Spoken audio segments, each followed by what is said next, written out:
எனக்கு மனசே சரியில்லப்பா. நான் கொஞ்ச நேரம் நிம்மதியா இருக்கலாம்னு நினைச்சேன். ஆனா அதுக்கு கூட எனக்கு கொடுத்து வைக்கல என்று சொன்னாள். அதை கேட்ட ஜெனி, நீ ஏன் ஃபீல் பண்ற? நான் வேணும்னு தான் இங்க உன்னை கூட்டிட்டு வந்த என்று சொன்னாள். என்ன ஜெனி சொல்ற என்று கேட்டாள் நித்யா. ஆமா, அவங்க 2 பேரும் சேர்ந்து உன்னை எவ்வளவு கஷ்டப்படுத்திருப்பாங்க. இப்ப நான் அவங்களுக்கு அந்த கஷ்டத்தை திருப்பி கொடுக்கறேன், அவ்வளவுதான். அவன் மூஞ்சு அப்படியே தீஞ்சு போன கரசட்டி மாதிரி இருக்கல, அதான் எனக்கு வேணும். அதோட உனக்கு இன்னொரு விஷயம் தெரியுமா? நான் இப்ப எங்க போனேன்னு நினைக்கிற என்று கேட்டாள். இதென்ன கேள்வி? ரெஸ்ட் ரூம் தானே என்று கேட்டாள்.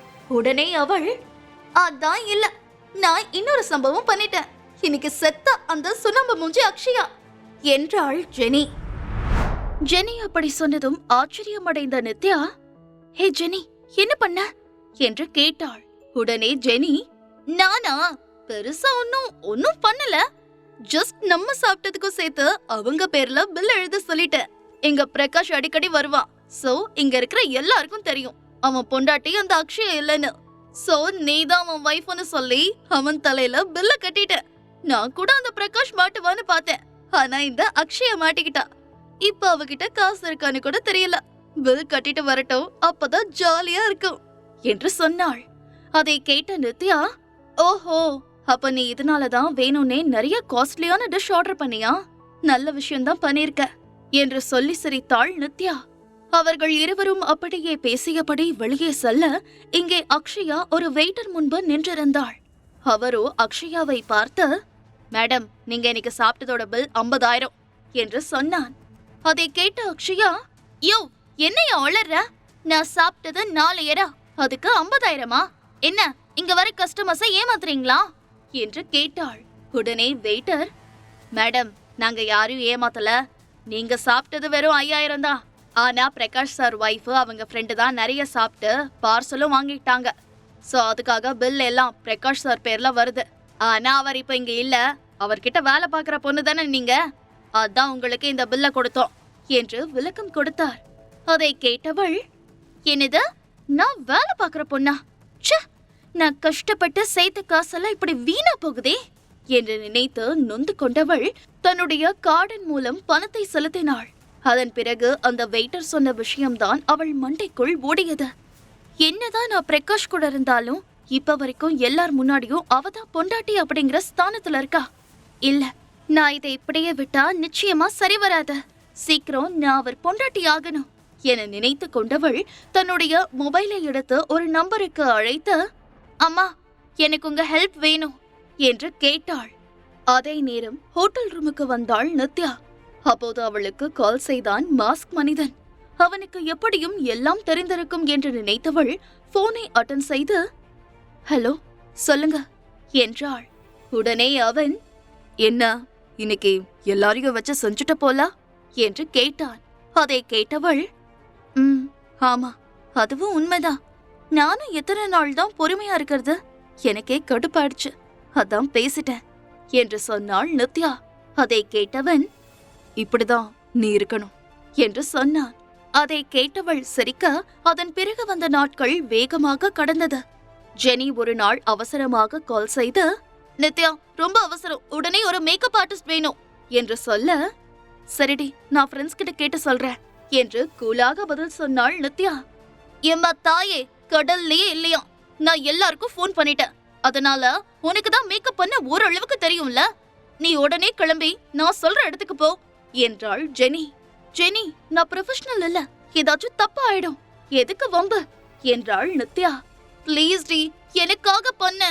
நீயும் நல்ல வேலை வேணும்னு சொன்னல, இதெல்லாம் நல்ல பேமெண்ட் கிடைக்கும் என்று ஜெனி சொல்ல, நித்யா சற்று யோசித்து மாஸ்க்மேனிடம் சொல்ல, அவனும் இவளுக்கு சப்போர்ட் செய்தான்.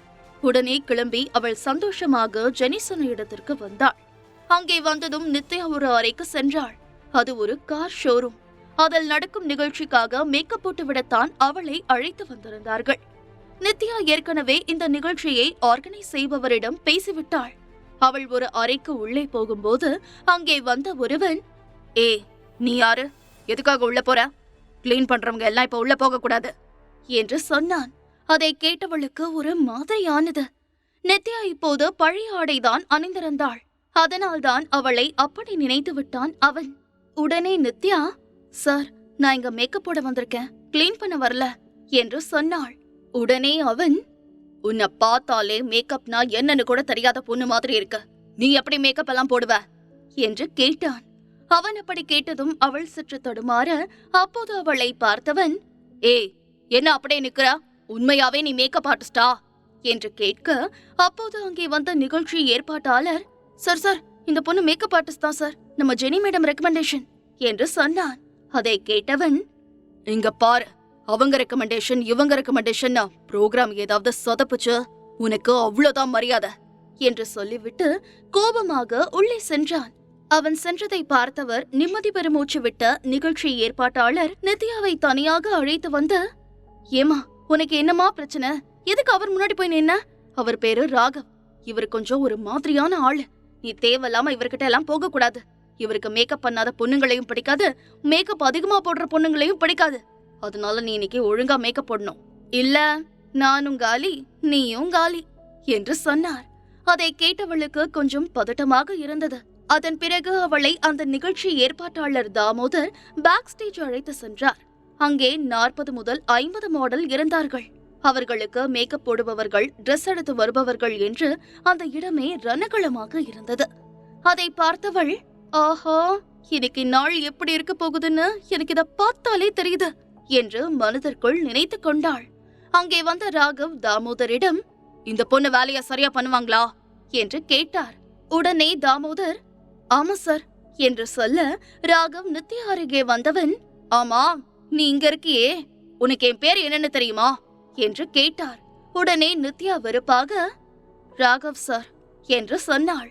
உடனே ராகவ், நான் என்ன பண்றேன்னு தெரியுமா, என் பேரை தாண்டி உனக்கு என்ன தெரியும் என்று கேட்டான்.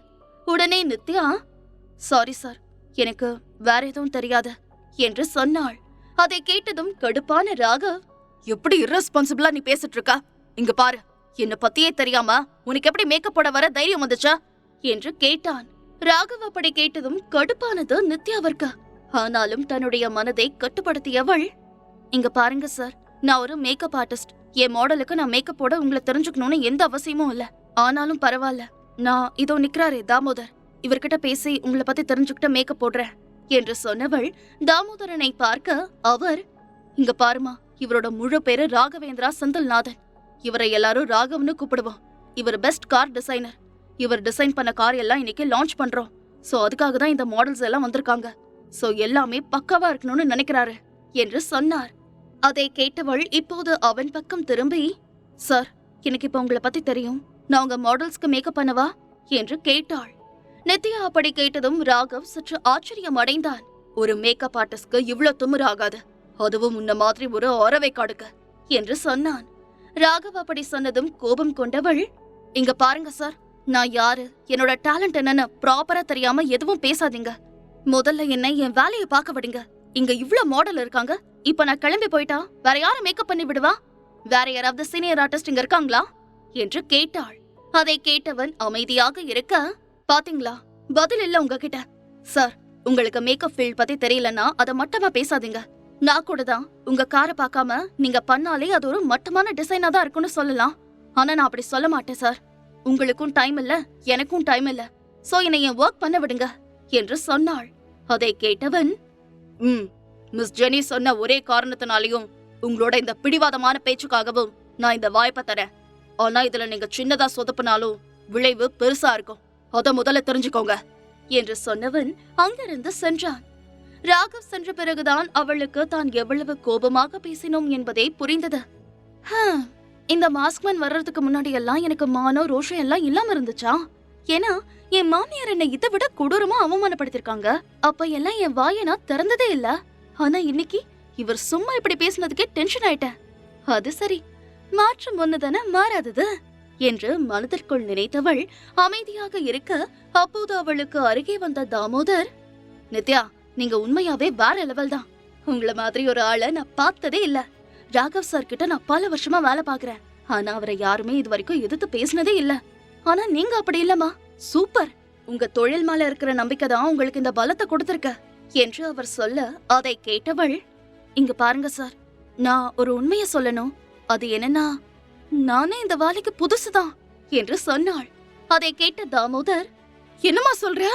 ஆஹா, உனக்கு சப்போர்ட் பண்ணி பேசுனதுக்கு வர என் வேலை எனக்கு காலியாக போகுது என்று சொன்னார். அதை கேட்டவள், சார், நான் அப்படியெல்லாம் ஆக விட மாட்டேன், நீங்க என்ன நம்புங்க என்று சொன்னாள்.